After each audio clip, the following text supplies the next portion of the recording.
আমরা আইছি সুনামগঞ্জ শহরতলির এই যে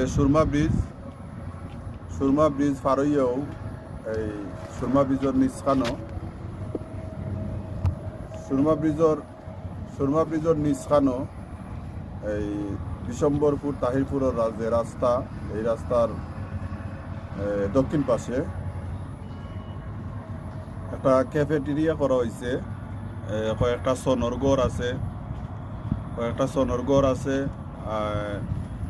বোয়ার জায়গা আছে, বোয়ার ব্যবস্থা আছে, টুকটাক খাওয়ারও ব্যবস্থা আছে। তো আমরা আইছি আজকে আওয়ার উদ্দেশ্য হইল আমার ম্যাডামে, আমার ওয়াইফে আজকে ট্রিট দিরা। গতকালকে গ্রামও এই যে একটা আমরা ফুটবলার মিলন